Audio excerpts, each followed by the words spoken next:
Yesu ashimwe cyane. Ndabasuje mu izina rya Yesu Kristo. Imana iduhana umugisha. Kadushima Imana ko turi amahoro. Kadushima Imana ko dukangutse bigakunda. Kadushima Imana ko buri muntu wese twaryamye utazi ko twakanguka, ariko Imana irabikoze turakangutse. Imana yacu ihabwa icyubahiro. Umugisha utangaje ni ubuntu budasanzwe tuba tugiriwe. Kabira cyane nisabira kugira ngo buri muntu wese agambire umutima we, buri muntu wese asengere umutima we kugira ngo Imana yateguye cyangwa Imana yifuje ku mibereho ya buri wese turi kumwe hano kigerwaho mu izina rya Yesu. Satani ntabwo aba yishimye, aba ashaka iteka kugira ngo asahure ibyo twize, ariko reka dusabe Imana kugira ngo imbuto nk'uko Imana yabwiye umutima yacu, imbuto zabibwe bwo kumva ijambo ry'Imana, dusenge kugira ngo zigwe mu butaka bwiza kandi zere imbuto nyinshi, bityo natwe tubere abandi umugisha. Dushimana rero ko yabanye natwe muri iki cyumweru cyose, ikaturinda, ikaduha amagara mazima, ikaduha gukanguka, ikaduha ubwenge, ikaduha ibyo kurya. Ni ukuri Imana yacu ihabwa icyubahiro. Nk'uko Seti yarabivuze, ejo hari ababaje ibibazo, hari uwabajije ikibazo, banga n'uburyo ko hari undi wese waba waragize ikibazo yakibaza, tukoze ntabwo byakunze ko abantu babaza ari benshi. Hari ibibazo bibiri byabonetse,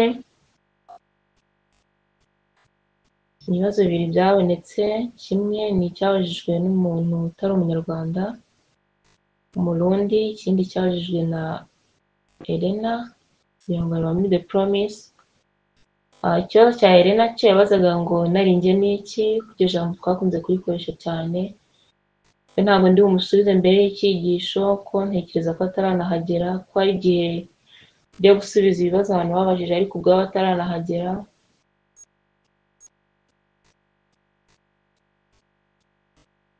Niyo mpamvu nabasha kuzinduka akaza araza kubyumva mu cyigisho. Igisubizo kiri mu cyigisho tugiye kwiga dusoza. Uwo muvandimwe wundi w'Uburundi we yabajije ngo ejo twibanze cyane ku bigendanye n'imirire, uko umuntu w'Imana aba akwiriye kurya, uko umuntu w'Imana akwiye gufata umubiri we nk'urusengero rwa Mwuka Wera. Twarabibonye cyane, twabonye ko udakwiye kwitwara uko twiboneye. Twabonye neza ko iyo umuntu yihanye bigendana no guhinduka. Twabonye neza ko ikimenyetso cy'uko umuntu yihanye ari uko ahinduka. Turaza no kubigarukaho muri iki cyigisho cy'uwo munsi.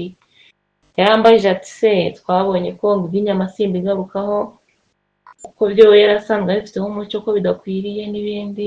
Arambwira ati nahe mavuta umuntu yakoresha meza yizewe. Icyo nabasaba kandi nanjye nisabira ni ukugira ngo habeho kwiga, habeho gusoma inyandiko, habeho gukora ubushakashatsi, kuko temperance cyangwa se ibyo kwitungira amagara mazima ni ibintu bigendana n'aho utuye ndetse bikagendana n'ubushobozi ufite. Rero kuzabaho umuntu runaka ukubwira ngo gendera kuri ibi, gendera kuri ibi, ahubwo wowe bitewe n'uko ubanye n'Imana, bitewe n'aho utuye kandi bitewe n'umucyo wamenye, ujye ugendera ku ijambo ry'Imana.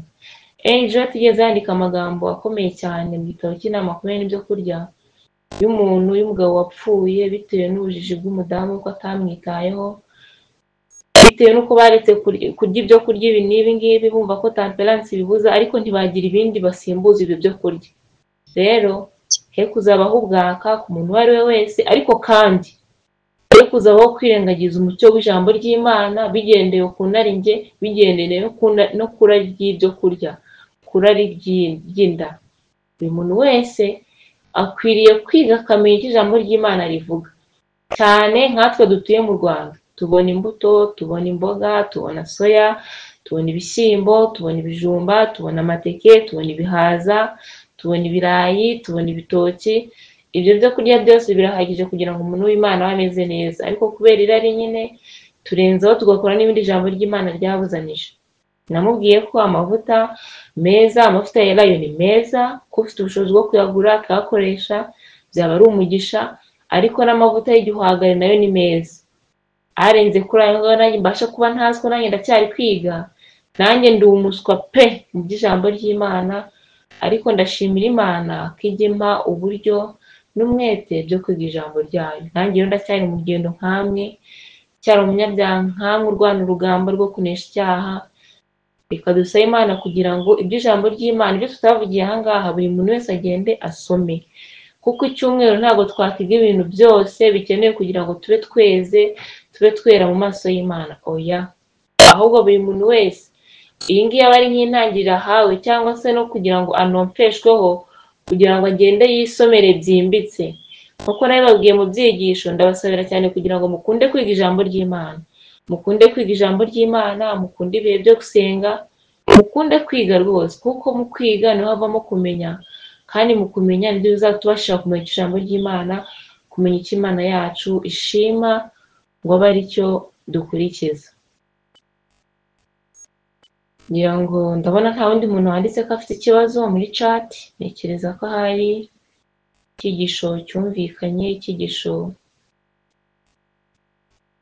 cyari gisobanutse, cyane ko ibibazo byari bikeya, kuko byari ibyigisho bikora ku mitima, ibyigisho bitubwira guhinduka no kwihana, ibyigisho bishishikariza buri muntu wese kugira imibereho yahindutse, ibyigisho bishishikariza buri muntu wese kutishingikiriza ku cyo ari cyo, ku rwego waba uriho rwose, kuko Imana mu rubanza ntabwo ireba ngo uyu nguyu ngo ni runaka, ahubwo Imana isuzuma buri mutima wose nk'aho ari wonyine uri ku isi, isuzuma buri gikorwa cyose cyo mu mibereho y'umuntu, kandi Imana izacira urubanza buri muntu wese hagendewe ku byo yakoze. Kugira ngo ayo magambo twarayasomye mu byaduka byo mu minsi y'imperuka, agaragaza neza ko buri muntu wese azacirwa urubanza hagendewe ku byo yakoze.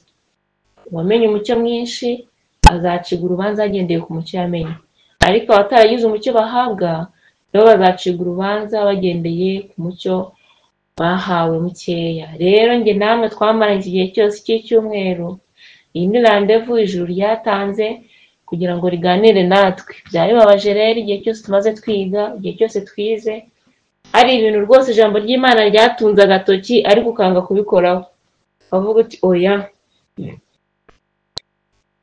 Ngusabire cyane kugira ngo Mwuka w'Imana agendere mu mutima wawe, Mwuka w'Imana akabakaba intekerezo zawe, Mwuka w'Imana akuburiza amahoro mu byaha. Tugiye kwigana icyigisho gisoza, icyigisho cya nyuma nk'uko umuyobozi wa korali yabivuze. Muri njye ntabwo nifuza kubatindira, keretse ahari ariko bigenze, ariko bifuza ko twiga bike kugira ngo tugende dusenge, dusabe Imana kugira ngo tubashe gushyira mu bikorwa ibyo twize, kandi Imana ibidushoboze kugira ngo dusoreze ku gihe, wenda turenzeho iminota runaka, ariko kurambirana cyane, kandi ijambo ry'Imana rirashima, nicyo kirakorerwa mu mibereho yacu, nicyo kirakorwa mu mutima wanjye no mu mutima wawe. Reka Mwuka w'Imana agenderera imibereho yacu kandi aduhe guca bugufi. Tugiye kwigana amagambo n'ubundi avuga ngo impinduka ziva mu kwihana, urugendo rwo kwezwa, umugabane wa 3. Kwezwa nababwiye ko ari urugendo ruhoraho, ni urugendo rukomeje, yemwe turanasoza mbabwira ko ari ibintu tugomba gukomeza gukora, kuko uko uteye intambwe ugana kuri Kristo niko urushaho kubona ko uri umunyabyaha, niko urushaho kubona ko uri umunyantege nkeya, niko urushaho kubona ko ukeneye Kristo mu buryo budasanzwe. Rero tugiye kwigana iby'impinduka ziva mu kwihana. Nababwiye ku munsi w'ejo, ndasipoza ko abantu turi kwigana ari abantu bihanye, ari abantu bakoreye ibyo Nikodemu yakorewe, ari abantu bavutse ubwa kabiri. Tukaba tugiye kwiga mu rugendo rwo kwezwa, tubona impinduka ziva mu kwihana, kugira ngo hari buri wese yisuzume imibereho ye, kandi kugira ngo buri wese abashe kumenya icyo ijambo ry'Imana rimushakaho. Kubera yuko kwihana gusa ntabwo bihagije, ahubwo kwihana bigendana no guhinduka. Twarabyize twabonye ko kwihana nyakuri ari ukwihana ariko kugendana no guhinduka no gucika ku byaha no kubireka rwose. Iyo komeza rero twige, kandi buri muntu wese azakomeze yige kugira ngo azunguke cyane icyo ijambo ry'Imana rivuga, icyo ijambo ry'Imana rivuga kugira ngo akigenderemo. Nababwiye amagambo ari mu gitabo cy'ubutumwa ku basore agaragaza neza ko ngo iyo dukurikije umucyo twahawe biduha amahirwe yo guhabwa undi mucyo. Iyo ijambo ry'Imana rikubwiye uko ukwiriye kwambara ukabikora, ugira amahirwe yo guhabwa umucyo w'uko ukwiriye kurya nabyo ukabasha kuba wabikora. Ariko ijambo ry'Imana riguhaye umucyo ukinangira, ibyo ngibyo bikima amahirwe yo guhabwa undi mucyo rwose. Niyo mpamvu uzasanga abantu benshi turi mu itorero ariko tutarahindutse. Bitewe n'iki? Ijambo ry'Imana riravuga tugashinga izosi, ijambo ry'Imana riravuga tugashinga ibiti mu matwi rwose. Ibyo bintu rero bitwima amahirwe yo guhabwa undi mucyo uruseho kugira ngo turusheho kuwugenderamo. Kadusenga Imana. Urera, Imana ishobora byose, izina ryawe rihabwe icyubahiro. Uri Imana ishobora byose, uri umubyeyi wacu, uri Imana twiringira, uri Imana idahwanye n'izindi mana, ahubwo uri Imana yihariye kuko uri Imana umuremyi, izina ryawe rihabwe icyubahiro.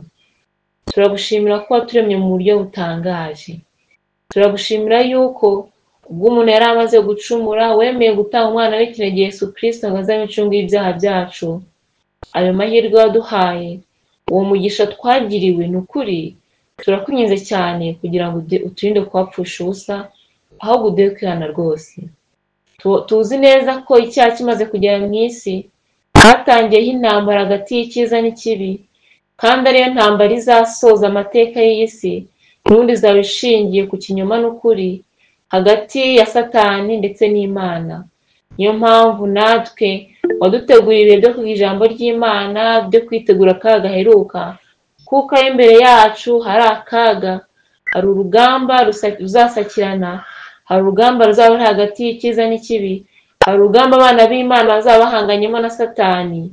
Reka umwana wese twabanye muri iki cyigisho n'undi wese uzabyiga nyuma ibyigisho, uzamuhe kwitegura gushyitse, uzamuhe umwiteguro w'ibanze ari uwo kwitegura k'umutima, uzamuhe kumenya icy'ingenzi uko tugiye kongera kubyiga, kugira ngo buri muntu amenye ko ari mu rugendo ariko yaratangiye neza, kugira ngo buri muntu wese amenye ko ari mu itorero ariko ari umwana wawe, yaravutse bundi bushya, yaravutse ubwa kabiri. Umwita umwana wawe witeguye kumugaburira amata, ukamuha igikoma, ukamuha imbuto, kugeza ubwo azagera kurya ibiryo bikomeye, agakura ndetse agakomera.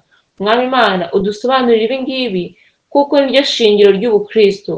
Nta kintu byamarira umuntu gutunga iby'isi akazaka ubugingo buhoraho. Abantu benshi turi mu itorero by'imihango gusa, abantu benshi turi mu itorero tudamaraye, ariko Satani twabonye neza ko n'abamarayika be bari ku murimo kandi bashishikaye cyane kugira ngo bayobye n'intore nimba bishoboka. Mwami Imana, tumanitse amaboko ngo twiyoborere, tumanitse amaboko ngo ubane natwe, utwambike imbaraga kandi uduhe kuzinukwa ibyaha mu mitima yacu, kuko ibyaha nibyo bidutandukanya nawe, ibyaha nibyo bikubabaza, uduhe kunezeza, mu izina rya Yesu, amen. Amen. Ndabona Elena yahageze, ajya mubwire ko ikibazo yabajije cy'ikinarinde ari cyo araza gusubiza rwose mu cyigisho, aze gukurikira cyane ndetse n'abandi turaza kungukiraho. Biye kwigana amagambo ko yamaze kubabwira avuga ngo impinduka ziva mu kwihana, urugendo rwo kwezwa, umugabane wa 3. Turatangira n'isomo riri muri Ezekiyeli igice cya 36 ku murongo wa 26. Ezekiyeli igice cya 36 turasoma umurongo wa 26 n'umurongo wa 27. Handitswe ngo, nzabaha n'umutima mushya, mbashyiremo umwuka mushya, nzabakuraho umutima ukomeye nk'ibuye, mbashyireho umutima woroshye, kandi nzabashyiramo umwuka wanjye, ntume mugendera mu mateka yanjye, mugakomeza amategeko yanjye mukayasohoza. Amen. Iri somo rihuye n'amagambo twasomye mu bifuzo byose, atwereka neza ko ngo abantu bagerageza gukurikiza amategeko y'Imana ariko ngo batarihanye, batarejejwe umutima, ngo ibyo bintu bagerageza gukora ntabwo bishoboka. Ijambo ry'Imana ryatubwiye ko umuntu wese ugerageza gukora ibyo ngibyo byo kubahiriza amategeko y'Imana ariko ataranyuze mu irembo ngo yihane ibyaha bye, ubwo bivuze ngo niba ataranyuze mu irembo yuriye inkike agwa imbere mu rugo. Kandi ijambo ry'Imana ritubwira ko Kristo ari we rembo, Kristo niwe nzira, ukuri n'ubugingo, ntawe ujya kwa Data atamujyanye. umuntu wese uri mu bya Kristo, umuntu wese uri mu itorero ariko azi neza ko atanyuze mu irembo, uwo ni umunyazi kuko yuriye inkike. None ijambo ry'Imana tubwiye ngo nzabaha umutima mushya, mbashyiremo umwuka mushya, nzabakuramo umutima ukomeye nk'ibuye, mbashyiremo umutima woroshye, kandi nzabashyiramo umwuka wanjye ntume mugendera mu mateka yanjye, mugakomeza n'amategeko yanjye mukayasohoza. Aya magambo aratangaje cyane. Bivuze ngo umuntu wahawe umutima mushya, umuntu wakuyemo umutima ukomeye nk'ibuye, uyu nguyu ibingibi bikorerwa umutima we nk'ibyakorewe muri Nikodemu, kandi ibingibi nibyo ijambo ry'Imana ryitwa kubyaha ubwa kabiri, nibyo ijambo ry'Imana ryitwa guhinduka bundi bushya. Uyu nguyu rero niwe ubasha gusoza iby'amategeko y'ijambo ry'Imana, kuko nasomeye amagambo aboneka mu Kuva 20 umurongo wa mbere agaragaza neza ko Abisirayeli ntibigeze bahabwa amategeko y'Imana bakiri muri Egiputa. Oya, ahubwo haranditse ngo jye Uwiteka Imana yabakuye mu gihugu cya Egiputa, ninjye Uwiteka Imana yabakuye mu gihugu cya Egiputa, itangira ibaha amategeko y'Imana.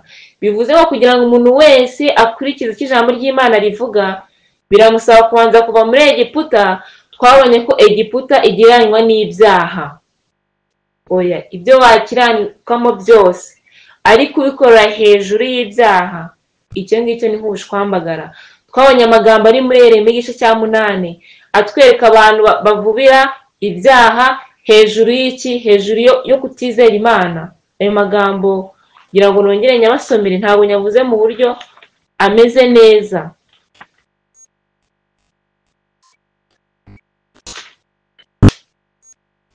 Ngo Imana ihinyuza abavuzi bavura ibyaha babica hejuru. Niho twabonye amagambo ari ku murongo wa 6 atubwira ko Imana yawuteze amatwi ikumva tutavuga ibikwiriye, ngo nta n'umwe wihanye. Mbese ariko nakoze iki?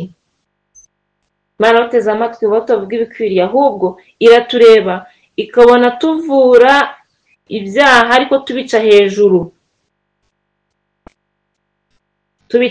rwose. Kandi twanabonye amagambo twahereyeho ku munsi wa mbere dutangira kwiga ibi byigisho ari mu rwa 2 rwa Timoteyo igice cya 3, rwa 2 rwa Timoteyo igice cya 3 ku murongo wa 16 na 17 haratubwiraga ngo ibyanditswe byera byose byahumetswe n'Imana kandi bigira umumaro wo kwigisha umuntu. Ni umumaro wa mbere. Icya kabiri, kumwemeza ibyaha bye.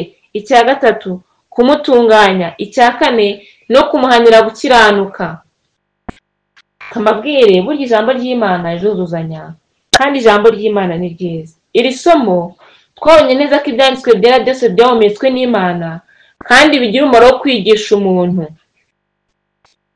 Kuri iyi step tugezeho, ndasipoza ko ijambo ry'Imana ryatwigishije. Kabiri, ryatwemeje ibyiza, kuko twagize igihe gihagije cyo kwiga uko umunyabyaha yasanga Kristo, uko umunyabyaha akwiriye imbabazi z'Imana. Twarabyize bihagije. Icya gatatu, no kumutunganya.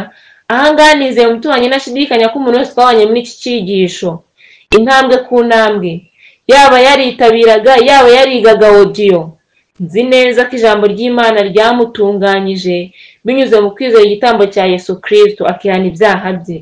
Kane, ariyo ngingo turiho, kumuhanira gukiranuka. Kumuhanira gukiranuka ni iki? Ni urugendo rwo kwezwa, aho umuntu wese binyuze ku ijambo ry'Imana, ijambo ry'Imana imwigishwa akwiriye kwitwara kuri buri ngingo yose. Ejo nabasomeye amagambo ari mu rwa mbere rw'Abakorinto igice cya 10 umurongo wa 31 atubwira ngo namwe iyo murya cyangwa munywa cyangwa mukora ikindi kintu cyose, mujye mukorera byose guhimbaza Imana. Ikindi kintu cyose ntabwo bigarukira mu kunywa no mu kurya gusa, ahubwo ikindi kintu cyose cyerekeye imibereho y'umuntu ngo gikwiye kuba gihimbaza iki? Gikwiye kuba gihimbaza Imana. Aha rero kumuhanira gukiranuka niyo ngingo turiho, kugira ngo twige tumenye ngo ni iki twakora. Ijambo ry'Imana ikirivuga ngo ndigenderemo, ijambo ry'Imana ikiribuzanya ngo nkireke. Kandi twabonye ko umuntu wize ijambo ry'Imana rikamwemeza ibyaha, rikamutunganya, rikamuhanira gukiranuka, ngo kugira ngo umuntu w'Imana abashyitse, uwo muntu ni we ubushyitse mu maso y'Imana, ngo afite ibimukwiriye byose, ngakora imirimo myiza yose. Amen. Uwo nguwo ni we ubushyitse, ni we ukora imirimo myiza yose ikandikwa mu gitabo cy'urwibutso. Twagize igihe gito, sinavuga ko ari igihe gito, ariko dufite ahubwo byinshi byo kwiga. Niyo mpamvu buri muntu wese akwiye kujya mu byanditswe byera akisomera. Buri muntu wese akwiriye kujya mu byanditswe byera akisomera. Nk'ubu dukwiye kwiga iby'urubanza. Iby'urubanza ko umuntu wese ibyo akora bizazanwa mu rubanza. Ayo magambo narabasomeye. Dukwiriye kumenya ngo mu gitabo cy'urwibutso handikwamo ibikorwa bya bande. Mbese igitabo cy'ubugingo cyandikwamo bande? Mbese igitabo cy'urupfu kiba kirimo bande? Igitabo cy'ibyaha kiba kirimo bande? Mbese umunyabyaha avuka yanditswe mu kihe gitabo? Mbese bisaba iki umuntu kugira ngo ave mu gitabo kimwe kugira ngo ashyirwe mu kindi gitabo? Nayo n'indi topic. Imana nibishima nk'uko Seti nabonye yabyifuje. Imana nibishima rwose izawutegura ibindi bihe twige. Mushobora kwigana nanjye cyangwa mukigana n'undi muntu, ariko mureke turusheho kugira ibyo kwiga kandi bihoraho. Dukunde kwiga ijambo ry'Imana, kuko mu ijambo ry'Imana bigize mu kwiga nibwo tumenya icyo ijambo ry'Imana ritubwira. Nibwo tumenya icyo Imana yifuza kuri twe n'icyo Imana idushakaho. Rero ijambo ry'Imana ritubwiye neza ko Imana irifuza kuduha umutima mushya, ikaduha n'umwuka mushya, aricyo nababwiye kuva muri Egiputa, aricyo nababwiye ku byago bwa kabiri, aricyo nababwiye gutunganywa n'ijambo ry'Imana. Noneho uyu muntu umeze utya niwe usohoza iby'amategeko y'ijambo ry'Imana. Uyu muntu umeze utya wabyago bwa kabiri, umuntu ufite intangiriro y'urugendo, umuntu wakorewe n'ibyo Nikodemu yakorewe, uyu nguyu iyo wabasha kwiga ibigendanye n'ibyo kwezwa rwose, niwe ubwira ati iki ngiki kirambuye kireke akabyumva. Niyo ijambo ry'Imana ritunga urutoki imibereho itagenda neza akabyumva, agahinda umushyitsi akihana rwose. Reka mbasabire cyane kugira ngo tugiye kwiga ijambo ry'Imana, tugiye gusoma amagambo ari muri Bibiliya no mu mwuka w'ubuhanuzi. Ndasenga cyane kugira ngo umutima wanjye njyewe ubwanjye uvuga ufashwe kandi ukorweho, ibyaha biri muri njye byananiranye bihanguke mu izina rya Yesu. Ndetse nawe bubuko ibyaha biri muri wowe, ubwibone n'inarinjye byabaye muri we bihanguke mu izina rya Yesu. Nifuje ko dutangira kuguhinduka k'umutima, kugira ngo ahari abantu batazajya bajya gushaka gushyiraho imyambaro ikwiriye ngo umwe yakirokore, ariko imbere yabo ari ibisebe binuka batarihanye. Oya, Imana icyo yifuza ni uko imibereho yacu y'imbere ibasha kugaragarira inyuma. Nk'uko twabonye neza ko umuyaga uhuha, ingaruka zikagaragaza ko ari umuyaga uri guhuha, niko natwe Kristo akwiriye gutura muri twe. Ibikorwa byacu, imibereho yacu ikagaragaza ko dufite Kristo utuye muri twe, ari we utubashisha gukora ibyo ijambo ry'Imana rivuga.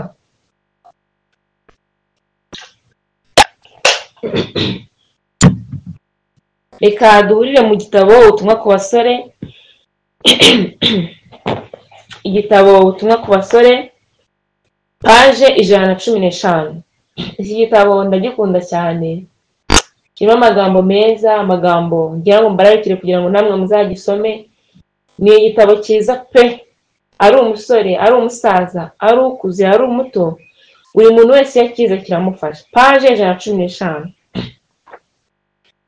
Kuri paragrafu ya mbere hari amagambo ateye ubwoba, muyumve. Handitswe ngo, nabonye ko mu basore nihatabaho guhinduka burundu, ariko guhinduka kutagira icyo gusiga, bashobora kuzabura ijuru.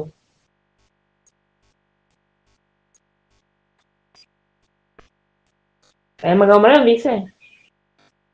Kanyasubiremo.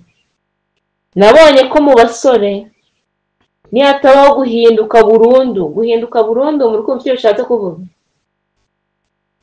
Nka wakunda umusore nyine yegurira umukobwa burundu, amukunda burundu, umukobwa nawe akiyegurira burundu. Usibye ko urukundo nyine rw'abantu rufite aho rugarukira, ariko urukundo Imana idukunda ntirugira ikigombero rwose. Ni urukundo ruruta byose, ni urukundo rwera.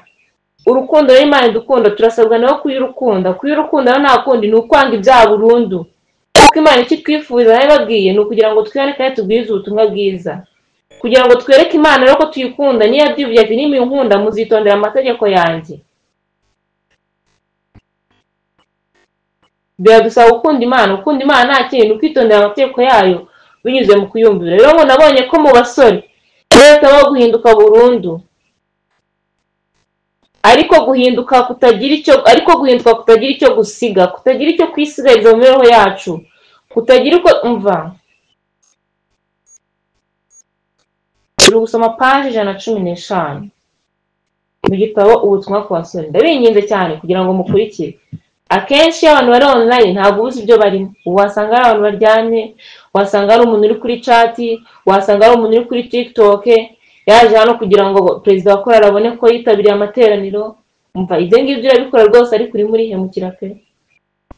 Ikambasayo kugira ngo mukurikire, nimvuga paji ko dufite igihe gitoya ube wakurikira uyumve. Ntajya mbasomera amagambo nababwiye paji arimo ndetse n'igitabo arimo, ariko tugendane cyane. Ubu turi gusoma mu Butumwa ku basore paji 115 paragrafu ya mbere. Turasoma n'icya 16 handitswe ngo nabonye ko mu basore ntihatabaho guhinduka burundu, ariko guhinduka kutagira icyo gusiga bashobora kuzabura ijuru.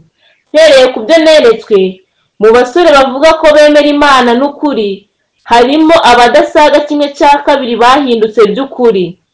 Iyo aba bari barahindutse bakwera imbuto ku bw'icyubahiro cy'Imana, benshi bishingikirije ku byiringiro bidafashijwe, nta rufatiro nyakuri bafite, isoko yabo ntiyejejwe, bityo utugezi tuva muri yo natwo ntitwera. Nimweze isoko, bityo n'utugezi tuyivamo tuzera. Amen. Nimweze isoko, bityo n'utugezi tuyivamo tuzera. Buri umutima uboneye, umutima urimo Yesu, ibyo utanga nabyo biba byera. Ariko impamvu twisanga twavuze nabi, impamvu twisanga nyine muri twe tugifite inaringe ndaza kuvuga, impamvu twisanga muri twe tugifite kuvuga nabi, tugifite kurakara, tugifite ibyaha, nuko Yesu Kristo atari muri twebwe. Twize amagambo tugitangira n'ubundi ari mu rwa kabiri rwa Petero 1:19 atubwira neza ko ngo nyamara dufite ijambo ryanyu rirushaho gukomera kandi muzamukoze neza nimuryitaho, kuko rimeze nk'itabaza ngo rimurikira ahacuze umwijima rigakesha ijoro, bikageza ubwo inyenyeri yo mu ruturuturu izabandura imitima yanyu. Kristo aza agatura umutima w'umuntu utari mu mwijima. Hano baranditse ngo niba umutima utunganye, amagambo yanyu, mwumva ikintu bahereyeho ngo niba umutima utunganye, niba harabayeho kuvuka ubwa kabiri. Buri impamvu tugikora ibyo dukora nuko tutarahinduka rwose, nuko Kristo ataraza ngo ature mu mitima yacu. Impamvu hari ijambo ry'Imana rivuga ko muzikinangira nuko utarahinduka. Ko bitubwiye ngo niba umutima utunganye, amagambo yanyu, imyambarire yanyu n'ibikorwa byanyu byose bizatungana. Amen. Ubundi ubu ntabwo nakabaye nza gusoma ngo ujye wambara bigeze hariya ngo ujye usokoza bimeze gutya. Oya, nimba umutima waratunganye, nimba umutima warakozweho na mwuka w'Imana, reka nkubwire uzabishaka hasi hejuru, kandi kubera ko Imana izabona ubushake ufite n'ushaka ufite izabiguha mu izina rya Yesu. Ntabwo rwose ndigera mbigisha ngo muzambare gutya. Oya, ariko ndababwira ko mukwiye kwambara nk'abakristo, ndababwira ko mukwiye kurya nk'abantu b'Imana, ndababwira ko ibiganiro byanyu bikwiriye kuba nk'iby'abantu b'Imana. Tugiye kubisoma, ibindi namwe muzagende mubyishakire. Uzabishaka azajya mvugisha ko nabonye bamwe benshi bagiye babikora bakanyandikira. Buri muntu wese ntahejwe, tukoze nunyandikira nkatinda gusubiza, uzihangane ntuzababare, kubera yuko ngira abantu benshi pe. Icyo ndakibabwiye, ngira abantu benshi, hari ubwo management yabo ingora kubasubiriza ku gihe. Ariko umuntu wese wandika asaba gusobanukirwa ijambo ry'Imana, kuko nanjye nkiri mu rugendo nkiga, gerageza kumwandikira kandi nkagerageza kumurangira ijambo ry'Imana asoma nkuko nanjye ndi gusoma, kugira ngo ndusheho kwezwa. Nanjye sindagera aho nteganyirizwa kugera, turaza kubyiga. Ariko ndabasabiye cyane kugira ngo abantu muri mwebwe umva mufashanye, musurane, mwigishanye. Ikindi kintu, irindi banga ryo kugira ngo umuntu w'Imana agume mu ijambo ry'Imana, irindi banga ryo kugira ngo umuntu w'Imana agumye yera, irindi banga ryo kugira ngo umuntu w'Imana adasubira inyuma, by'umwihariko nk'ibihe twagize byo gusenga, kugira ngo ibintu bigume muri wowe. Reka nkubwire, niba ufite inshuti zawe z'abisi, tandukana nazo. Gutandukana nazo ntabwo ari ukubanga, oya, gutandukana nabo nuko umwanya mwamarana gukwiriye kugabanuka, ahubwo umwanya wawe ukawumara n'abantu b'Imana, abantu bavuga ibya Yesu, abantu bakora ibya Yesu. Inshuti zanyu zibasora mu busambanyi, inshuti zanyu zibasora mu kunywa ibiyobyabwenge, inshuti zanyu zibashora mu kuvuga abandi mu mazimwe n'ibindi, izo nshuti rwose ni muzizibukire, kuko n'ibitari ibyo ibi bihe twagize by'icyumweru byo gusenga, umva uzamera nkaho nta n'ibindi bihe wigeze ugira. Nize amagambo akomeye cyane avuga ngo iyo ijambo ry'Imana ritanzwe nka gutya abantu ngo bakinangira, habaho umwijima ukomeye cyane uruta uwo bari bafite mbere. Nuko igihe ari gito amagambo nayabasomera aranditse, umva habaho umwijima ukomeye cyane uruta uwari uhari mbere, ku buryo nk'uko turi kwiga uko imitima yanyu igenda yinangira niko harushaho kuba umwijima ubuditse mu mitima yanyu. Mbasabire cyane kugira ngo habeho kwihana kandi habeho guhinduka rwose no kugira ishyaka ry'ijambo ry'Imana. Niba umutima utunganye, amagambo yanyu, imyitwarire yanyu n'imyambarire yanyu n'ibikorwa byanyu byose bizatungana. Kubaha Imana nyakuri kugenda kubura. Kubaha Imana nyakuri kugenda kubura mu bantu tuvuga ko turi abantu b'Imana. Paje 116 mu gitabo cyitwa ku basore handitswe amagambo kuri paragrafi hagati avuga ngo muyakurikire cyane n'amagambo y'ingenzi ngo kwishimira kugendererwa n'umwuka w'Imana ni amahirwe ya buri mukristo wese. Amen. Kwishimira kugendererwa n'umwuka w'Imana ni amahirwe ya buri mukristo wese. Amahoro anejeje kandi y'ijuru azaganza mu ntekerezo, bityo muzakunda gutekereza ku Mana n'ijuru. Amen. Muzahazwa n'amasezerano y'agahozo yo mu ijambo ry'Imana. Ariko ijambo ariko riba rije rije kopoza ibyabanje, riba rije rigiye kuvuga ati nubwo bimeze gutyo ariko.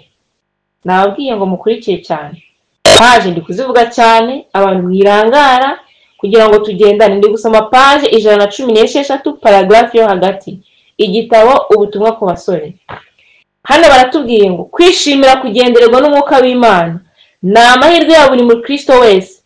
Amahoro anejeje kandi y'ijuru azaganza mu ntekerezo, bityo muzakunda gutekereza ku Mana n'ijuru. Muzahazwa n'amasezerano y'agahozo yo mu ijambo ry'Imana. Ariko mubanze kumenya ko mwatangiye urugendo rwa gikristo. Haleluya. Ariko mubanze kumenya ko mwatangiye urugendo rwa gikristo. Mubanze kumenya ko intangiriro zanyu zemewe n'Imana. Mubanze kumenya ko urufatiro rwanyu ruhari. Aya magambo arakomeye. Mubanze kumenya ko intambwe zanyu za mbere mwateye ziri mu nzira igana ku bugingo buhoraho. Ntimugashukwe. Ni ukuri ngira ubwoba. Nzi neza ko benshi muri mwe batazi ikiyobokamana ari cyo. Aya magambo ntabwo ari ayanjye, abafite ibitabo muyasome namwe. Mubanze kumenya ko mwatangiye urugendo rwa gikristo. Mumenye ko intambwe za mbere mwateye ziri mu nzira igana ku bugingo buhoraho. Ntimugashukwe. Abantu benshi bari mu itorero ukibwira ko ufite inshingano kuba umuririmbyi itorero ari kugira icyizere ibintu bikugira umukristo. Oya, ijambo ry'Imana yatubwiye ngo ntimugashukwe. Ni ukuri ngira ubwoba. Angel tense amagambo ngo ni ukuri ngira ubwoba. Nzi neza ko benshi muri mwe batazi ikiyobokamana ari cyo. Abenshi ngo ntago ari abake, ntago tuzi ikiyobokamana ari cyo. Mwiyumvisemo amarangamutima no gutwarwa. Hari abantu bari kwiga ibyinshi bakumva mu mitima yabo birakangutse, bakumva baratwawe. Hari abantu banakururwa n'ijwi ry'umubwiriza. Ibyo bintu rwose ni upagani, ntago bikwiriye. Ni byiza ko umubwiriza yakonveka, ijwi rye ryakonveka umutima wawe, ariko wite ku ijambo ry'Imana, we kwita ku marangamutima y'umuntu ukubwira, kandi we gushwa n'amarangamutima no gutwarwa. Mwiyumvisemo amarangamutima no gutwarwa, ariko ntimwigeze musobanukirwa icyaha mu buremere bwacyo. Ntimwigeze musobanukirwa icyaha mu buremere bwacyo. Ibintu twabyize mu buryo buhagije, uburyo abantu benshi bazarimbuka barihanye, ariko kubera ko bihanye nabi bakazarimbuka rwose. Abantu bagafata icyaha nk'imikino, akihana icyaha ariko uyu munsi wa none akihana adakomeje. Twabonye neza ko kwihana ibyaha ni ukwabazwa nabyo ndetse no kubicikaho, ukabicikaho rwose. Ntabwo twiye dusobanukirwa icyaha mu buremere bwacyo. Ntabwo mwigeze mwumva imibereho yanyu itarakuyeho ngo muve mu nzira zanyu mbi mufite umubabaro mwinshi. Ntabwo mwigeze mupfa ku by'isi. Gupfa ku by'isi, kwihana bigenda no guhinduka, turaza kubisoma, turakomeza tubyige. Ariko iyo ibinezeza ntabwo mwigeze mupfa ku by'isi, ngo ariko iyo ukuri kw'Imana gutangiye kuvugwa usanga ntacyo mufite mwavuga. Kuki muceceka mutyo? Kuki muba mufite byinshi muvuga ku by'isi, maze mwagera ku ngingo yagombye kubashishikaza ndetse igatwara umutima wanyu wose, akaba ariho muceceka? Ukuri kw'Imana ntikuba murimo. Nuko yanditse. Mpamvu ubona abantu iyo bicaye baganira bakazamura story ya Rayon Sport, ya Arsenal, ya filime igezweho, ikibiri kutrendinga kuri TikTok n'ahandi hose, abantu ukabona bafite ishyaka ryo kumva ibyo bintu, ariko byagera mu kwiga ijambo ry'Imana abantu rwose bagatangira gusinzira. Twose ndabashimira cyane kuba mwahitabiye amateraniro. Ntabwo nari nzi ko muzabishobora, ariko reka dushimana ko yadushoboje twese. Imana yacu yagucyubahiro. Ibi ngibi bimpamiriza ko Mwuka w'Imana yari ari kumwe natwe, kandi nta kabuza umusaruro uzaba mwiza. Uko rero mwashishikariye kuza kwiga ijambo ry'Imana muri iki cyumweru, reka mbasabire cyane kugira ngo n'indi minsi yose isigaye mushishikariye kwiga ijambo ry'Imana kandi musenga. Mushishikariye kujya mu nyandiko kandi mwige mushakashaka, mugira ngo mukurikize icyo ijambo ry'Imana rivuga, mugira ngo ijambo ry'Imana niba rivuze iki ngiki mugikurikize nta kuzuyaza. Amagambo ari kuri page ya 61 muri iki gitabo n'ubundi turi gusoma, handitswe amagambo akomeye cyane. Igihe Yesu avuga iby'umutima mushya, abavuga intekerezo nshya, ubuzima ndetse n'impagarike bishya. Amen. Imana itubwira ngo nzabaha n'umutima mushya. Ngiyo Yesu avuga iby'umutima mushya, abavuga intekerezo nshya. Intekerezo nshya, kuba utekereza iby'ijuru gusa, kuba intekerezo zuzuyemo ubugambanyi, zuzuyemo ubuhehesi, zuzuyemo ubucakura, zuzuyemo ibindi bintu rwose by'uburiganya n'uburyarya. Umva, ibyo byose bikurwaho iyo Yesu Kristo yatashye mu mutima w'umunyabyaha. Amen. Iyo Yesu yavuga iby'umutima mushya, ngo abavuga iby'intekerezo nshya, ubuzima ndetse n'impagarike bishya. Amen. Ubuzima ndetse n'impagarike bishya, ku buryo umuntu akureba n'inyuma rwose akabona ko ibyari bihari atari byo bigihari. Abantu bajya bishwa nk'icyambere ngo ni ubukristo mu mutima. Oya, ijambo ry'Imana ryanditswe kugira ngo ritwigishe kandi riduhugure. Baratubwira ngo Imana ivuge iby'imibereho mishya, intekerezo nshya, iby'umutima mushya, ni intekerezo nshya, impagarike nshya ndetse n'ubuzima bushya. Ngo guhinduka umutima ni ugukura urukundo ku by'isi maze rukomatanywa na Kristo. Haleluya. Ni ugukura urukundo ku by'isi maze rukomatanywa na Kristo. Kugira umutima mushya ni ukugira intekerezo nshya, imigambi mishya n'impamvu nshya zitera umuntu kugira icyo akora. Intekerezo nshya, imigambi mishya n'impamvu nshya zitera umuntu kugira icyo akora. Nshuti yanjye, ndakurarikira kugira ngo cyane Imana iguhe umutima mushya, igukureho umutima ukomeye nk'ibuye, kandi iguhe intangiriro nshya. Habeho Kevin mushya, habeho William mushya, habeho Bienveni mushya, habeho Robin mushya, habeho Patrick mushya, n'abandi mwese mubeho muri bashyashya. Turabyiga ko tugiye kujya dukomeza twiga ijambo ry'Imana.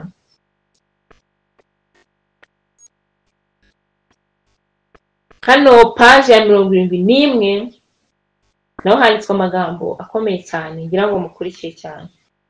Kwinira umuntu akisuzuma, page ya 71. Kwinira umuntu akisuzuma birakeneye cyane, ndetse no kwibereza mu mucyo w'ijambo ry'Imana uti mbese ndi muzima cyangwa nangiritse mu mutima. Habonye amagambo akomeye cyane mu gitabo cy'intambara ikomeye, avuga ko umuntu arushaho kwanga umucyo, ko umuntu arushaho kwanga ijambo ry'Imana ngo agere akarindagira.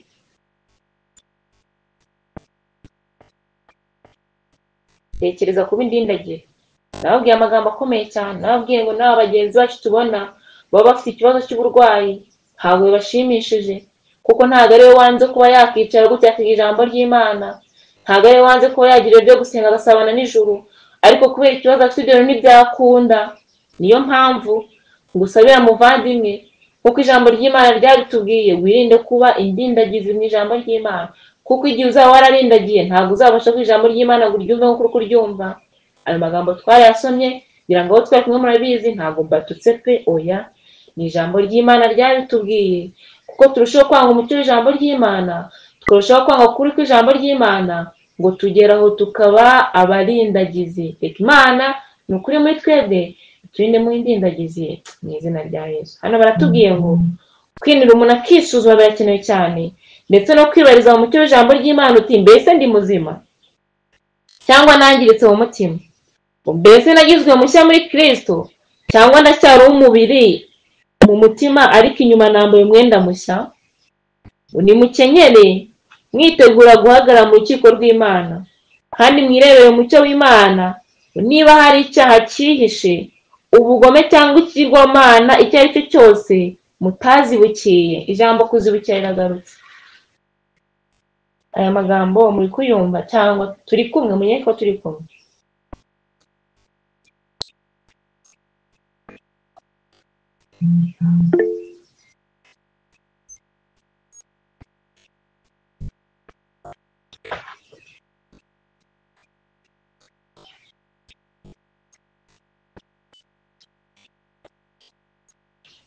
Imana ibahe umugisha cyane, ndabona turi kumwe rwose.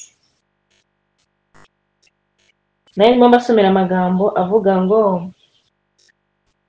kwinira umuntu akisuzuma birakenewe cyane. Aya magambo nyasubiyemo kubera ko arakomeye. Kwinira umuntu akisuzuma birakenewe cyane, ndetse no kwibariza mu mucyo w'ijambo ry'Imana uti mbese ndi muzima cyangwa nangiritse mu mutima, mbese nagizwe mushya muri Kristo cyangwa ndacyari uw'umubiri mu mutima ariko inyuma nambaye umwenda mushya. Nimukenyere mwitegura guhagarara mu rukiko rw'Imana. Batuye ngo nimukenyere mwitegura guhagarara mu rukiko rwande, mu rukiko rw'Imana. Reka mbabwire, nize amagambo ari mu gitabo cyitwa gutinyuka gusaba ibirenze. Ngira ngo twaganiriye mu gutangira isabato baje narababwiye mu magambo. Umva, wakwibaza mu mutima wanjye nanjye nkibaza, baramutse bashyize hari projector, reba aho uri aho ngaho imbere yawe, wita amaso ku gikuta kiri imbere yawe. Bazanye projector bakayishyira aho ngaho, hari sare, hari abantu bose b'isi yose, cyangwa se n'urusengero rwawe bari rwonyine rurahagije, bagacishaho ibikorwa byaranze imibereho yawe mu cyumweru cyose. Ese waba uri proud yabyo cyangwa wakifata ku munwa? None hano batubwiye ngo nimukenyere mwiteguye guhagarara mu rukiko rw'Imana. Iyi Mana batubwira gukenyera kugira tuzabashe guhagarara mu rukiko rwayo, ni Imana ireba buri kantu kose. Umva, habe n'akanda kari ku ryinyo ryawe, Imana irakareba ntisobwa. Habe n'akavuvu kari mu musatsi, tekereza Imana izi umubare w'imisatsi iri ku mutwe wawe. Wibaze ko uzahagarara imbere yayo, niba ugerageza kujijisha abantu, ukagerageza kujijisha abakuru b'itorero, ukagerageza kujijisha itorero, ndetse nawe ubwawe nubwo ari abayobozi bakagerageza kujijisha abandi bantu runaka cyangwa imiryango yawe cyangwa Imana, ntabwo rwose kujijisha Imana bishoboka. Oya, Imana ireba mu mitima yacu. Umva, ihareba nk'ireba kukize, nk'uko nawe uri kureba imbere yawe ukabona ko ibintu byose uri kubibona. Rero nidukenyere twiteguye guhagarara mu rukiko rw'Imana, kandi mwirebere mu mucyo w'Imana niba hari icyaha cyihishe, ubugome cyangwa ikigirwamana icyo ari cyo cyose mutazibukiriye. Ngo ni ukuri nimusenge, ndetse musenge birenze uko mwigeze musenga, kugira ngo mutayobya n'uburiganya bwa Satani. Amen. Ijambo ry'Imana ritubwira ngo ni ukuri nimusenge, ndetse musenge birenze uko mwigeze musenga, kugira ngo mutayobya n'uburiganya bwa Satani. Mwe kwegurirwa umwuka wo kutumvira no kutagira icyo mwitaho n'ubupfapfa. Umwuka wo kutumvira, kutagira icyo twitaho n'ubupfapfa. Reka dusenge mu mutima cyane kugira ngo ibi bintu bye kuba mu mitima yacu. Reka dusabe Imana umwuka wo kutumvira, ubupfapfa no kutagira icyo twitaho bikurweho mu izina rya Yesu.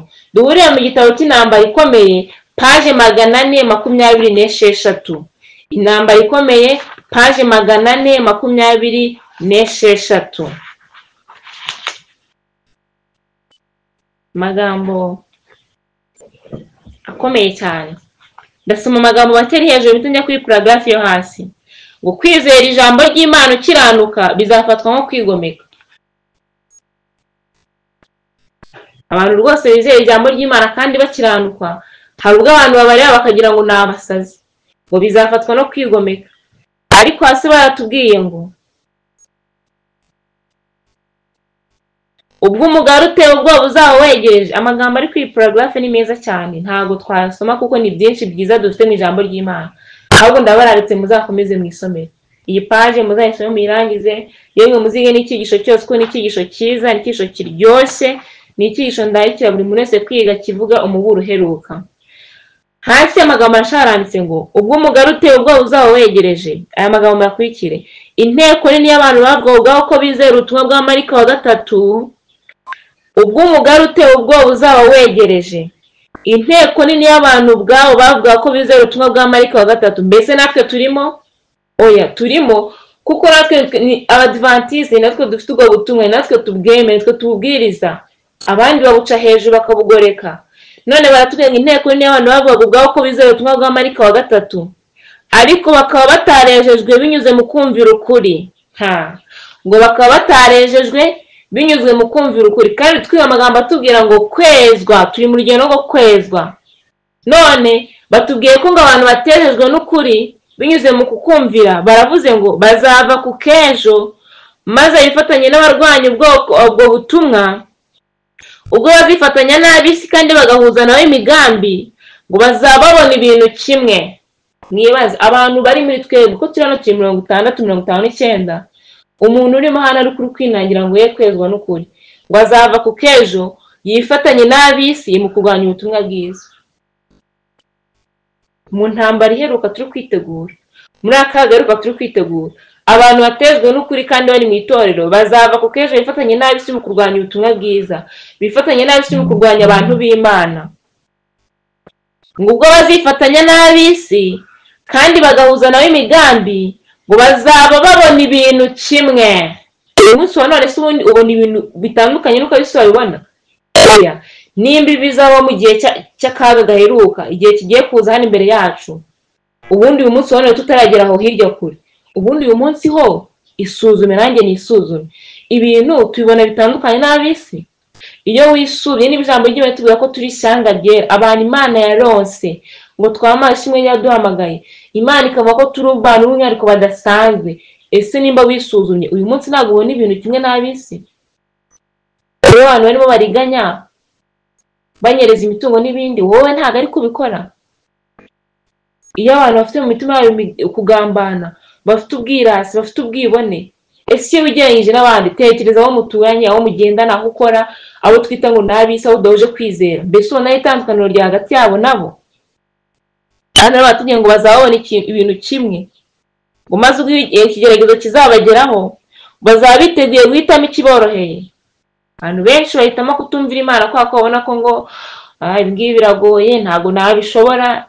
Ni ibyahanuwe bizanabaho, bizongera kwigarukamo. Ariko ndakurarikira cyane kugira ngo ijambo ry'Imana rivuga ujye unihira mu mutima kandi usaba Imana kugira ngo ishoboze kurisohoza. Bazaba biteguye guhitamo ikiboroheye, ari rwo ruhande rurimo benshi. Abantu bafite impano ndetse bazi kuvuga neza. Aya magambo muyumva arakomeye cyane, ngo abantu bafite impano kandi bazi kuvuga neza, ngo bahoze bishimira ukuri, bazakoresha izo mpano zabo mu gushuka no kuyobya abantu benshi. Abantu bazi kuvuga neza, abantu bafite impano rwose, ngo bazakoresha izo mpano zabo mu kuyobya benshi, ngo bazahinduka abanzi bakomeye babo bizeraga kimwe. Bazahinduka abanzi bakomeye babo bizeraga kimwe. Mbese nshuti yanjye, higeze habaho guhinduka mu mibereho yawe ku buryo uzi neza ko ibi bintu bizakora abantu batahinduye n'ukuri bitazakubaho?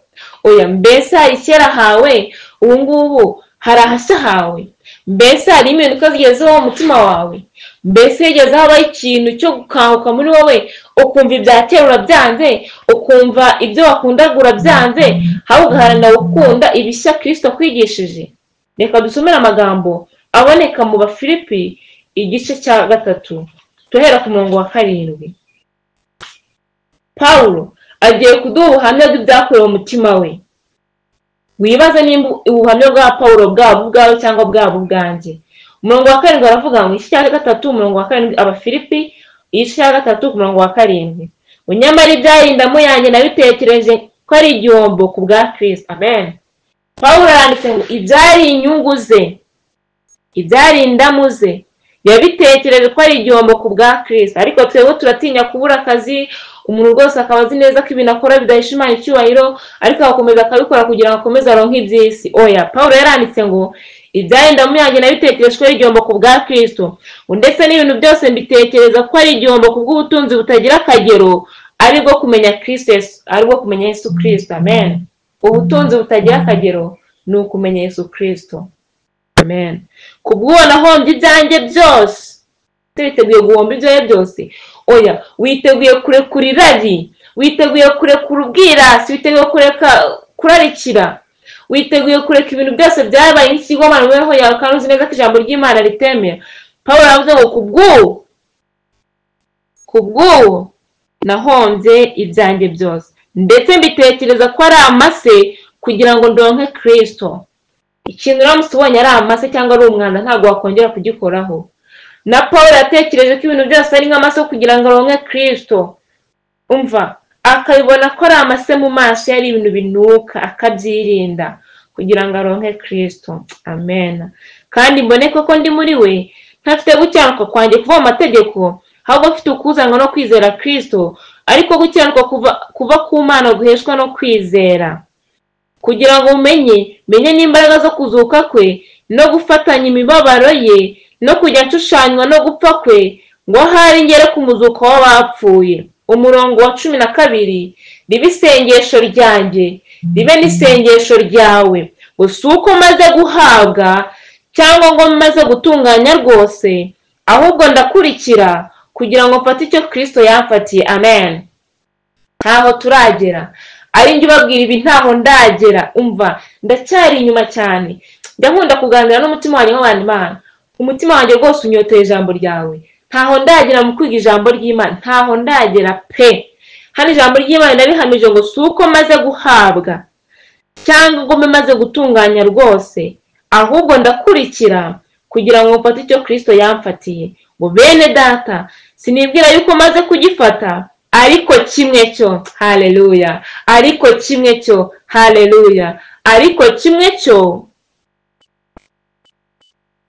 nibagirwa ibiri inyuma ngasingira ibiri imbere. Haleluya.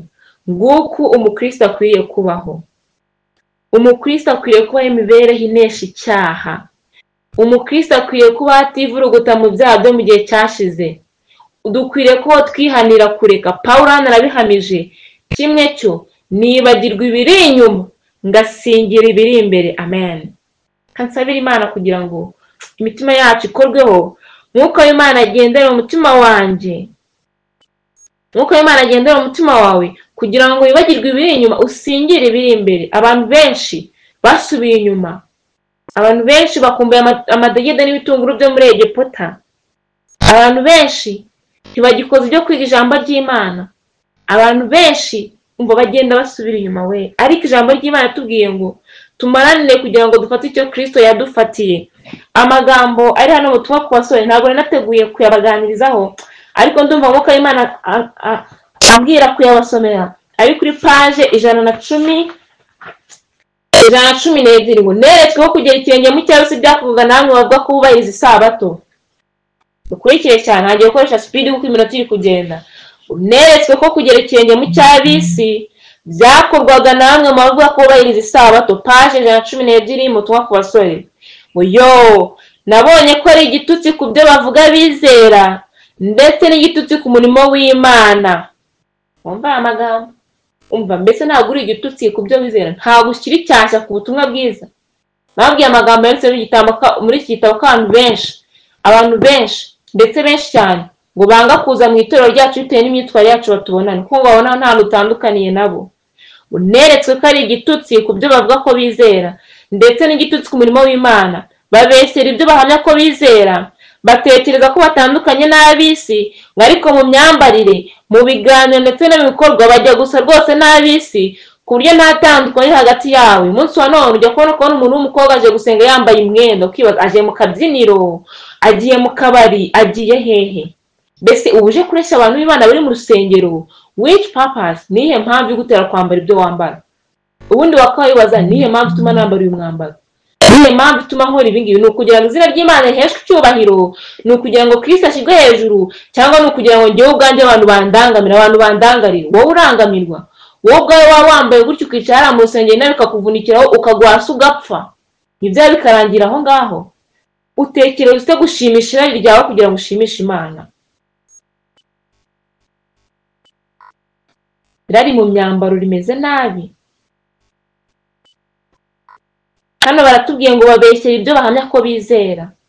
Batekereza ko batandukanye n'ab'isi, ariko mu buryo mu myambarire no mu biganiro ndetse no mu bikorwa bajya gusa rwose n'ab'isi, ku buryo nta tandukanye hagati yabo. Unabonye barimbisha imibiri yabo ipfa, ishobora igihe icyo ari cyo cyose gukorwaho n'urutoki rw'Imana, maze bakaryamishwa mu buriri bw'agahinda gasaze. Amagambo rero maze kuvuga byarananditse. Unabonye barimbisha imibiri yabo ipfa, isasa, ishobora gukorwaho n'urutoki rw'Imana mu kanya gato cyane, umva nk'ako kubihumbya, ngo bakaryamishwa mu buriri bw'agahinda gasaze. Nshuti zanjye, ndagira ngo mbabwire mureke twubahe Imana. Hano hasi bakomeje bandika ngo kuki kurangwa n'imibereho yo kwiyanga no kwicisha bugufi bikomeye cyane. Oya, ngo kuki kurangwa n'imibereho yo kwiyoroshya no kwicisha bugufi kugira ngo ijambo ry'Imana ritubwire uko dukwiye kwitwara duce bugufi ngo bikomeye cyane. Ngo nuko bavuga ko abakristo batapfuye ku by'isi. Biroroshye kuba ariko twaramaze gupfa. Nyamara benshi bararikiye amadegede n'ibitunguru byo muri Egiputa. Egiputa murayibuka nababwiye mu byaha. Nyamara benshi bararikiye amadegede n'ibitunguru byo muri Egiputa. Abantu benshi bari barihanye, ijambo ry'Imana ryarabakoze ku mutima barazunitswe ibya, ariko uyu munsi wa none bari gusubira ku madegede n'ibitunguru byo muri Egiputa. Bivuze ngo hari ibyaha bari bararetse, ariko umunsi bari gusubiraho. Abantu bamwe bambaraga neza uyu munsi bari gusubira kwambara nabi, baryaga neza bari gusubira kurya nabi. Nshuti yanjye, kuki urarikira amadegede n'ibitunguru byo muri Egiputa? Ngo bafite umutima ubaganisha kwambara no gukora rwose nk'uko ab'isi bagenza, ngo ariko kandi bakajya mu ijuru. Abantu barashaka kwambara nk'uko ab'isi bagenza, abantu barashaka kurya nk'uko ab'isi bagenza, barashaka gukora nk'uko ab'isi bakora, ariko kandi ngo bakajya no mu ijuru. Wivuga amena, kuko iryo juru ntaryo bazajyamo. Oya rwose. Hano basoje paragrafi n'amagambo akomeye avuga ngo uko kuzamuka kw'aba bantu bumva bakwambara nk'ab'isi ariko bakazajya mu ijuru, bumva barikiye amadegede y'ibitunguru byo muri Egiputa, baranditse ngo uko kuzamuka kw'aba bantu kwerekeza ahandi hantu, ntabwo binjira mu irembo rigororotse no mu nzira ifunganye. Umva, uzaba mu itorero, uririmbe, ukora inshingano, yewe umwe n'umwizera udafite inshingano ujya uza kenshi, umva, ariko kuzamuka werekeza mu gihe utihanye kuri ibyo bintu, ngo kwerekeza ahandi hantu, ntabwo ari mu bwami bw'Imana. Abo bantu rero bari mu itorero, bumvise ijambo ry'Imana, bafite n'imvugo nziza ukuntu bavuga neza, abo ngabo ngo nibo bazava ku kejo bifatanye n'isi mu kurwanya ubwoko bw'Imana. Nibo abantu bazaba abanzi bakomeye b'abantu ubwoko bw'Imana buzaba bwariyeguriye Imana mu gihe cy'akarengane. Nshuti yanjye, ndakurarikira cyane kugira ngo uhunge kugira ngo uve muri iyi mico, uhunge kugira ngo uve muri iyi mibereho yo kutubaha Imana. Ndabasomera amagambo ari mu gitabo cy'intambara ikomeye, paje 330. Turimo turasatira n'umusozo. Paje 330. Nuwuhe musaruro ukwiriye kuva mu kwihana? Niyo magambo turi kwiga. Mbese nuwuhe musaruro ukwiriye kuva mu kwihana? Nuwuhe musaruro ukwiriye kuva mu kwiga ijambo ry'Imana? Nicyo wumva wahita ukora mu mibereho yawe.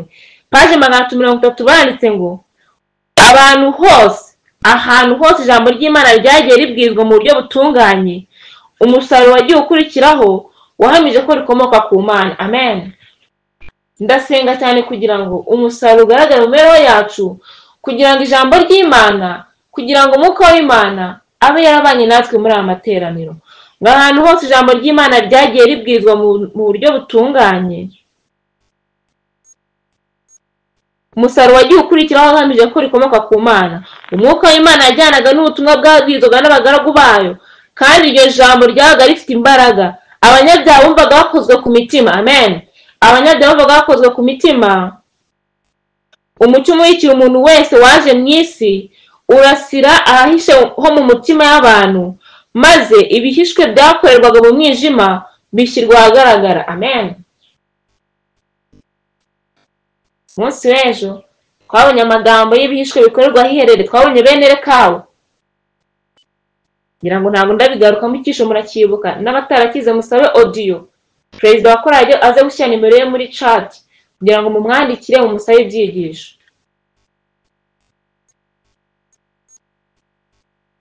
Umaze ibishwe byakorwa mu mwijima w'isi guhagaragara, bumvise batsinzwe mu ntekerezo zabo no mu mutima yabo. Ibi ngibi byabaga ahantu higiye ijambo ry'Imana, kandi natwe tumaze icyumweru cyose twiga ijambo ry'Imana. Mbese higeze aho gutsindwa mu mutima wawe? Ibihishwe byakorwa mu hisho byararetswe, bemejwe ibyerekeye icyaha, ubutungane ndetse n'urubanza ruzaza. Basobanukiwe ubutungane bwa Yehova maze batinyishwa no kuzahagarara imbere y'urondora imitima, kandi bahamwa n'icyaha ndetse banduye. Batakanye akababaro kenshi bati, ninde wanyuze uyu mubiri wigaruriwe n'urupfu? Ayi, ndakwinginze cyane gura nawe utake kugira ngo Imana igutabare. Ngo nuko ubwo bahishirirwaga umusaraba w'i Kaluvari n'igitambo kitagerwaho cyasangiye ibyaha by'abantu, basanze ko nta kindi gishobora kuba gihagije ngo gikureho ibicumuro byabo keretse ibyo Kristo yakoze. Icyo cyonyine nicyo gishobora kunga umutima umuntu n'Imana. Bemeye ntama w'Imana ukuraho ibyaha by'abari mu isi, bafite kwizera kandi bicishije bugufi kubw'amaraso ya Yesu, bababariye ibyaha bakoze byose. Amen. Amen. Andi magambo, abantu beza imbuto zikwiriye abihanye. Amen. Umusaruro ukwiriye kuva muri aya materaniro twagize ngo ngiye kubasomera. Ndabinye cyane kugira ngo mukurikire amagambo. Ngo abantu beza imbuto zikwiriye abihanye, barizeye maze barabatizwa, bazukira kugendera mu bugingo bushya. Umunsi wa none ko ibyo twize, ushobora kumva ko ukeneye kongera kubatizwa bundi bushya. Ni ukuri ntuhejwe, ukwiye kongera kubatizwa.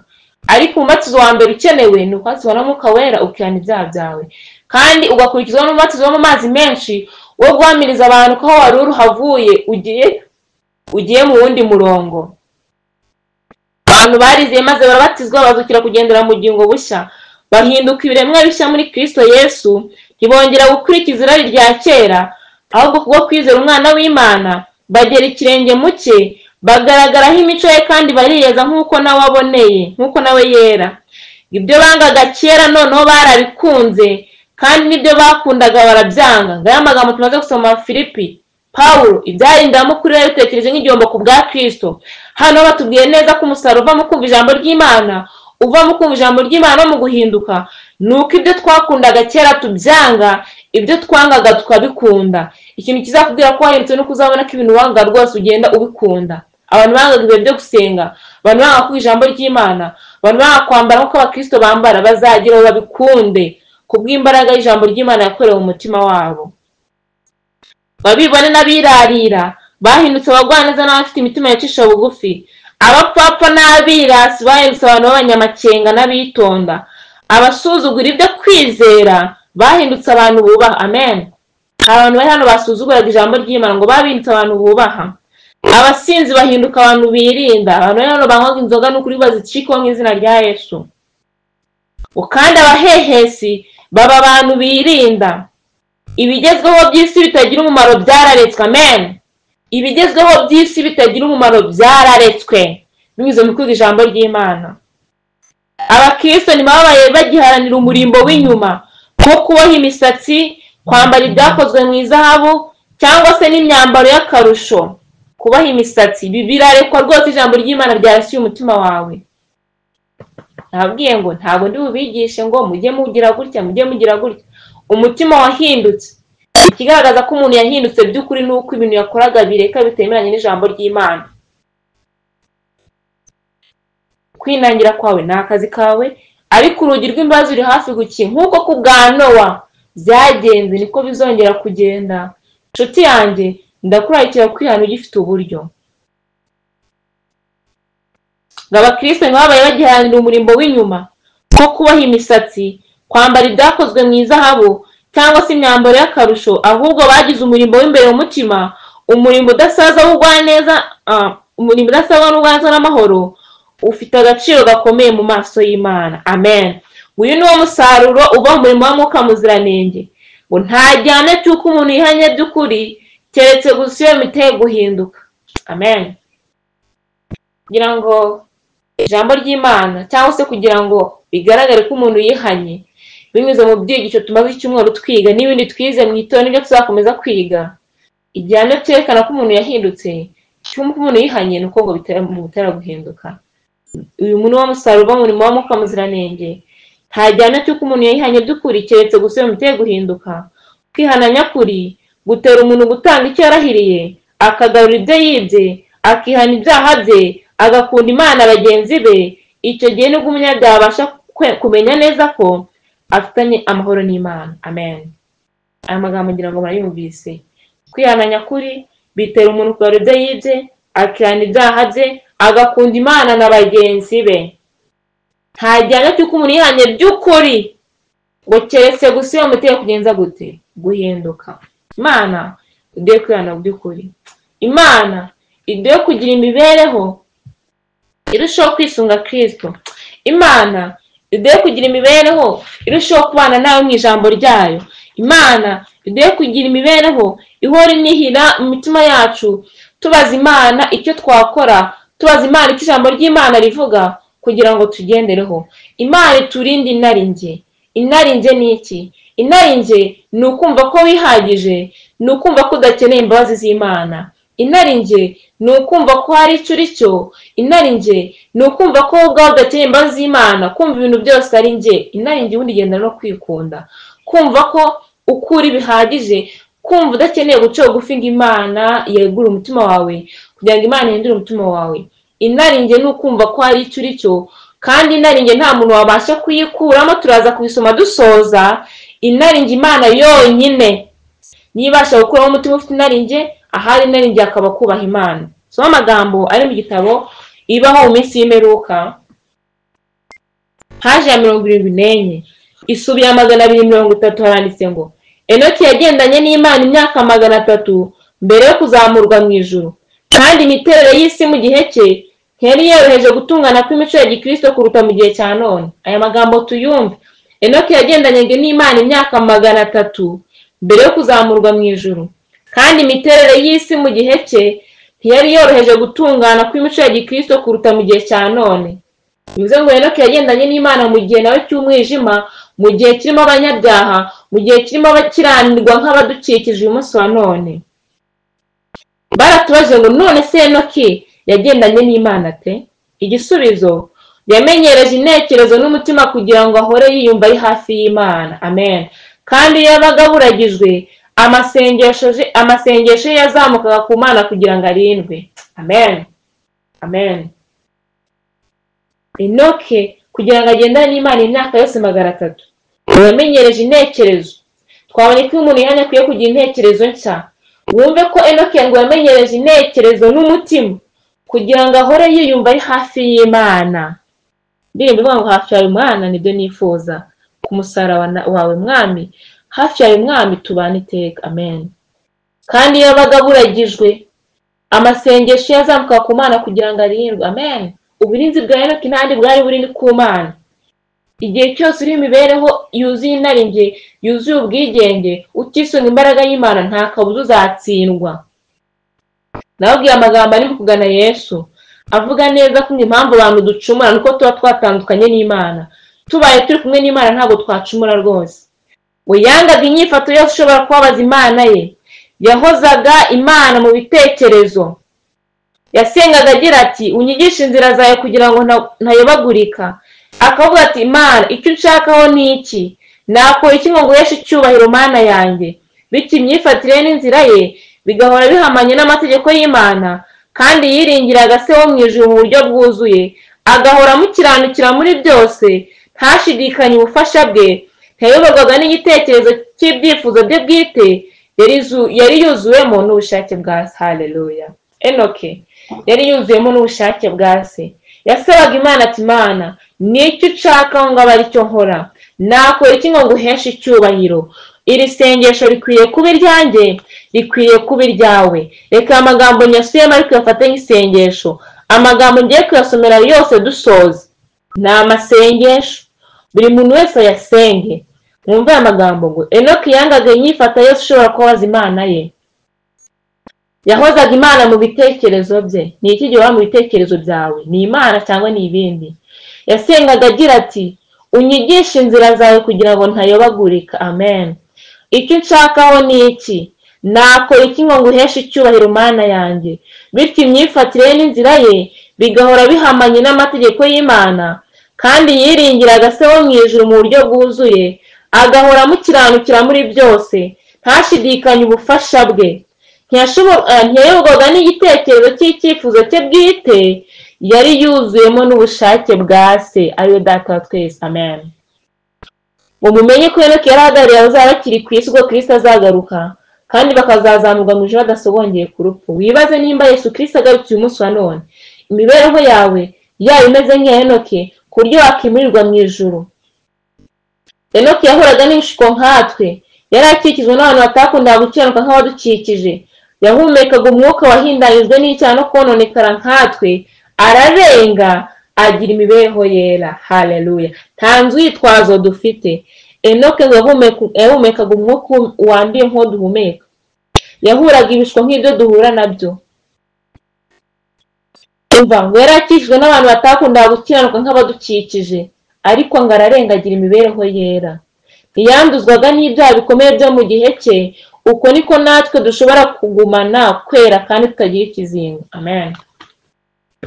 Uko Henoki yabaye imibereho yera kandi ari mu isi y'icyaha, ibyo bigashoboka, uko niko natwe dushobora kugira imibereho yera kandi itagira ikizinga. Amagambo asoza ndabasomera mu migani ya Kristo, igitabo Imigani ya Kristo,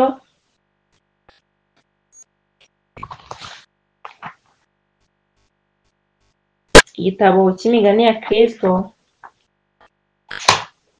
paje 74, paje 73.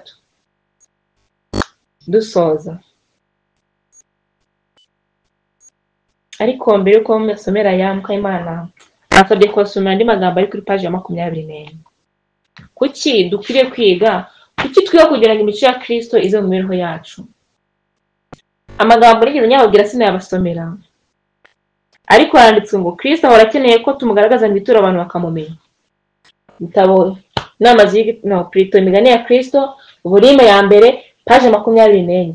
Ngo Kristo ahora akeneye ko tumugaragaza mu bituro abantu bakamumenya. Ingeso za Kristo nizimara kugaragara mu mibereho y'abantu be, nibwo azaza kujyana intore ze. Mwumva impamvu Kristo azaza? Ni igihe ingeso za Kristo zizaba zigamaze kugaragara mu mibereho yacu, ariko imibereho yacu ntabwo irimo ingeso za Kristo. Hano banditse amagambo kuri paje 25 akomeye ngo umukristo wese yifitiye amahirwe yo gutegereza no kwihutisha kugaruka kwa Kristo. Iyaba bitirirwa izina rye bose bamwereraga imbuto zimuhesha icyubahiro, isi yose yabibwamo imbuto z'ubutumwa bwiza, bidatinze habaho umusaruro uheruka kandi ukomeye, maze Kristo akaza gutoranya imbuto ze z'igiciro cyinshi. Amen. Umukristo wese yifitiye amahirwe yo kwihutisha ndetse no gutebutsa kugaruka kwa Kristo. Iyaba bitirirwa izina rye bose bamwereraga imbuto zimuhesha icyubahiro, iyaba imico ya Kristo yagaragaraga mu bantu bayo, Kristo yaza. Ariko aracyari ku ntebe y'imbabazi. Kristo atinze ku ntebe y'imbabazi ategereje umunyabyaha kugira ngo njye namwe twihane, kugira ngo njye namwe dutunganye imico yacu. Kadusoma amagambo asoza atubwira ngo ni ngombwa kwiyambura inarinjye yose. Elena akurikire cyane. Inarinjye ngo ntawabasha kwiyambura inarinjye ngo abishobore. Inarinjye ni ukumva ko wihagije, ni ukumva ko ari icyo uri cyo. Inarinjye ni ugutsimbarara ku byaha. Inarinjye ni ukwanga kuva ku izima y'ibyo ubona bitagenda neza. Inarinjye ni ukwishyira hejuru. Yego urakoze cyane abana kukurikiye. Inarinjye ni uko ijambo ry'Imana rivuga nawe ukavuga. Inarinjye ni uko ijambo ry'Imana rikubwira ngo gira gutyo ukanga kugira ibyo ijambo ry'Imana rivuze. Inarinjye ni ukumva ko wowe ubwawe wihagije, nta yindi gitekerezo, udakeneye Imana, udakeneye inyunganizi. Oya, inarinjye ni mbi cyane. Hano batubwiye ngo ntawabasha kwiyambura inarinjye ngo abishobore. Tugomba kwisunga Kristo kugira ngo adukorere uwo murimo. Ngo nibwo ivuga mu munyabyaha izabinga Uwiteka nkiza, twara umutima wanjye. Amen. Kuko no kuwukwegurira binanira, ni umutungo wawe utunganye, kuko njye ntabyishoborera.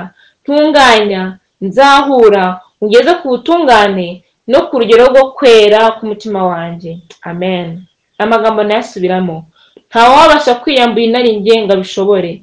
Tugomba kwisunga Kristo kugira ngo adukorere uwo murimo.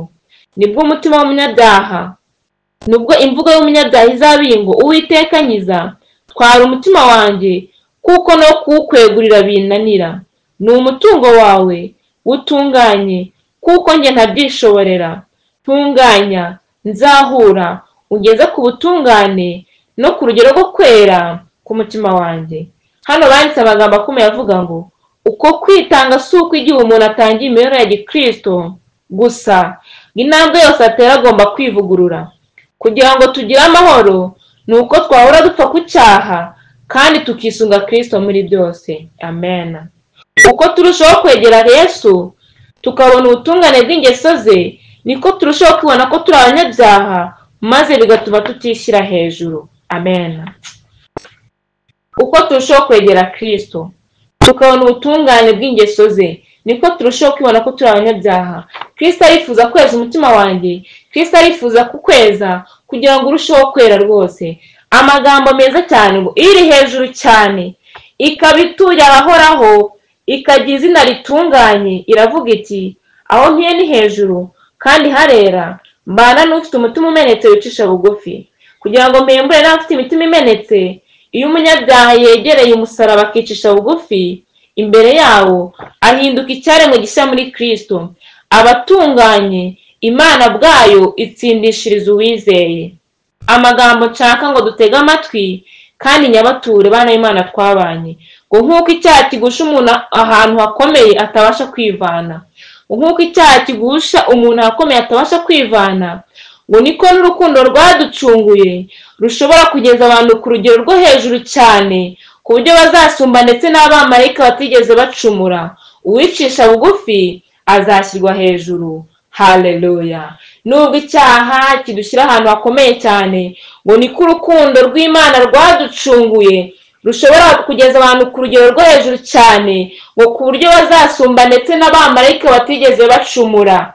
Imana yacu ni urukundo. Mureke twizere Imana yacu, mureke twizere amaraso ya Yesu Kristo, mureke tubane n'Imana uko bwije n'uko bukeye, mureke dusabane n'Imana binyuze ku ijambo ryayo. Imana izabana natwe, Imana izadushoboza kugira imibereho ya gikristo. Ibyo tubona byananiranye imibereho yacu, Imana izabikora. Ibyaha byitugatwa mu mitima yacu, Imana izabidukuramo. Imibereho nk'iy'abakristo, imibereho yihanye, imyambarire iboneye, imirire iboneye, imisokoreze iboneye, Imana izabiduha kuko ifite ubushobozi bwo kuduha imibereho iboneye iruta cyane iy'abamarayika batigeze bacumura. Iyo Mana niyo mbaragije, iyo Mana niyo mbararikira kwizera, iyo Mana niyo mbaragije kugira ngo mukomeze mubane nayo. Ibihe byo gusenga bye kugarukira muri iki cyumweru gusa, ahubwo bikomeze n'iteka ryose. Dukomeze kwitegura Yesu Kristo. Nzanezwa no kubona muri amateraniro avuye umusaruro, kandi no mu ijuru bazanezerwa cyane, kugira ngo mufatanye nanjye kubwiriza ubutumwa bwiza, tubwire ab'isi